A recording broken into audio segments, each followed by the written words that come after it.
അമേരിക്കയും ഇസ്രായേലും ഇറാനും തമ്മിൽ ഒരുപാട് സംഘർഷങ്ങളുടെ നാൾവഴികളാണ് നമ്മളിപ്പോൾ കേട്ടുകൊണ്ടിരിക്കുന്നത്. പക്ഷേ അവസാനമായി നെതന്യാഹുവും അമേരിക്കൻ പ്രസിഡന്റ് ഡൊണാൾഡ് ട്രംപും സംസാരിച്ചതിൽ നിന്ന് എവിടെയും എത്താതെ പിരിയുന്നു എന്ന് കേൾക്കുമ്പം അത് വലിയ സന്തോഷകരമായ വാർത്തയല്ല എന്ന് മനസ്സിലാക്കാൻ പറ്റും. അതിൽ ആ ഒരു കള്ളക്കളി ഉണ്ട് എന്നുള്ളത് അവരുടെ വാർത്താ പ്രസൻറ്റേഷനിൽ തന്നെ മനസ്സിലാക്കാം. അദ്ദേഹം പറയുന്ന വാക്കുകൾ, പ്രധാനമന്ത്രി അഥവാ നെതന്യാഹു എന്നോട് വല്ലാതെ താല്പര്യം പ്രകടിപ്പിച്ചു ആരാക്രമിക്കാൻ, ഇറാൻ ആക്രമിക്കാൻ വേണ്ടി. പക്ഷേ ഞാൻ പറയുന്നു, ലോകത്ത് സമാധാനമാണ് ആഗ്രഹിക്കുന്നത്. അതുകൊണ്ട് തന്നെ ഒരു ഡീലിലെത്തുക, അവിടെ യുറേനിയം സമ്പുഷ്ടീകരിച്ച് ഉണ്ടെങ്കിൽ അത് നമ്മൾ ആവശ്യപ്പെടുന്ന മേഖലകളിലേക്ക് നീക്കുകയൊക്കെ അതിനെ ഡയലൂട്ട് ചെയ്യുകയോ ചെയ്യണം എന്നുള്ളതാണ്. അതുകൊണ്ട് ആ ഒരു സംഭവമാണ് ഞാൻ ആഗ്രഹിക്കുന്നത്. പ്രധാനമന്ത്രിയെ ഞാൻ ആ വഴിക്ക് വിടുകയും ചെയ്തു എന്നാണ്. സത്യത്തിൽ ഇതൊരു ഒത്തുകളിയാണെന്ന് പറയാൻ വേറെ ഒരു തെളിവും വേണ്ട. കാരണം നെതന്യാഹു വിളിച്ചിട്ടാണ് വന്നത് ട്രംപുമായിട്ട് സംസാരിക്കണമെന്ന് പറഞ്ഞിട്ട്. ട്രംപ് അടച്ചിട്ട റൂമിൽ ഒരുപാട് സമയം സംസാരിച്ചു. അവസാനം ട്രംപിൻ്റെ ആശയങ്ങളായിട്ട് പറയുന്ന പല കാര്യങ്ങളും നെതന്യാഹുവിനെ ചെറിയ രൂപത്തിലെങ്കിലും വിഷമിപ്പിക്കുക എന്ന് നമുക്ക് തോന്നുന്നുണ്ടെങ്കിൽ പോലും അതൊക്കെ ഒത്തുകളിയാണ്.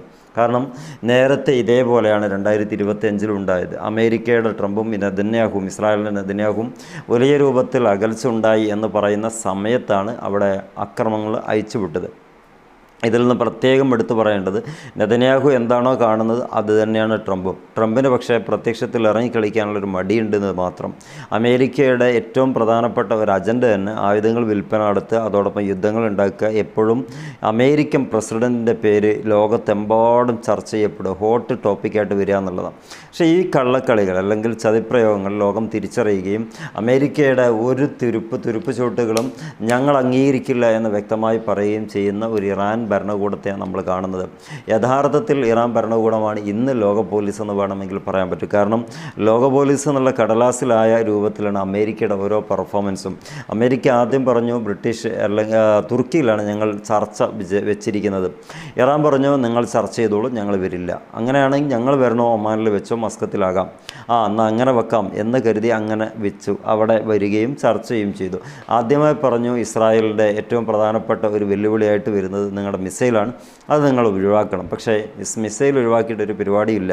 യുറേനിയം സമ്പുഷ്ടീകരണത്തിൻ്റെ ഭാഗമായി മറ്റു കാര്യങ്ങളൊക്കെ പറഞ്ഞു. അപ്പോഴും പറഞ്ഞു യുറേനിയൻ എനർജി ആവശ്യത്തിന് വേണ്ടി ഉപയോഗിക്കുന്നുണ്ട്, അതുകൊണ്ട് തന്നെ അത്തരം വിഷയങ്ങൾ നമുക്ക് ചർച്ച ചെയ്യാൻ കഴിയില്ല.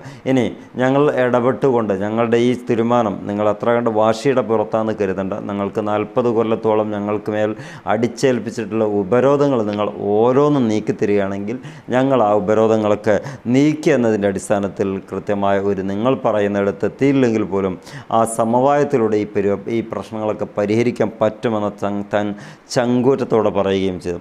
യഥാർത്ഥത്തിൽ ലോകത്ത് നടക്കുന്നത് ത്രിമൂർത്തികളായിട്ടുള്ള ആളുകളാണ്. ഒന്ന് ഇറാൻ, ഒന്ന് അമേരിക്ക, ഇസ്രായേൽ. ഈ രണ്ട് പേര് ഒറ്റകക്ഷിയും ഇറാൻ എന്ന് പറയുന്ന മറുകക്ഷിയാണ്. ഇറാൻ്റെ ഏറ്റവും പ്രധാനപ്പെട്ട വെല്ലുവിളിയായിട്ട് അവർ സ്വീകരിക്കുന്നത് അത്യാവശ്യം തിരക്കേടില്ലാത്ത മിസൈൽ സംവിധാനങ്ങളും അതേപോലെ തന്നെ അവരുടെ ഡ്രോൺ സംവിധാനങ്ങളും വലിയൊരു വെല്ലുവിളിയാണ് അമേരിക്കയും ഇസ്രായേലും ഇപ്പോൾ നേരിട്ടുകൊണ്ടിരിക്കുന്നത്.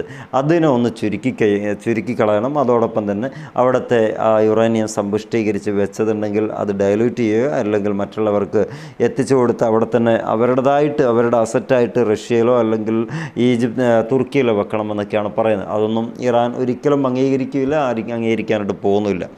ഈ കുരങ്ങ് പിടിച്ച രൂപത്തിൽ ചെയ്യുന്ന ഈ ട്രംപിൻ്റെ സ്വഭാവം അത്രമേൽ അപകടമാണെന്നുള്ളത് അബ്സ്റ്റൈൻ ഫയലുകളിൽ നിന്ന് വ്യക്തമാണ്. അതുപോലെ തന്നെ ഇത്ര പൈശാചികമായിട്ട് ചെയ്യുന്ന പ്രവൃത്തി ഇവരതല്ലാതെ ലോകത്തില്ല. പിന്നെ എങ്ങനെ ലോകം നന്നാകുക എന്നുള്ളതാണ് നമ്മൾ കാത്തിരിക്കേണ്ടത്.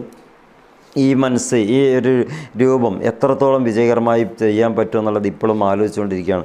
യുദ്ധത്തിൽ നിന്ന് ഒരു നിലക്കും ഇവർ പുറകോട്ട് പോകില്ല എന്നുള്ളത് ഉറപ്പാണ്. പക്ഷേ അമേരിക്ക ഇസ്രായേൽ എന്ന ബന്ധം അത്രമേൽ ദൃഢമായിട്ട് പോലും ഇവർ പറയുന്നത് അമേരിക്ക ഇസ്രായേൽ പറയുന്നത് കേൾക്കുന്നില്ല, ഇസ്രായേൽ പറയുന്നത് അമേരിക്ക കേൾക്കുന്നില്ല എന്നിങ്ങനെ രണ്ടുപേരും അങ്ങോട്ടും ഇങ്ങോട്ടും പഴിചാരുന്നുണ്ട്.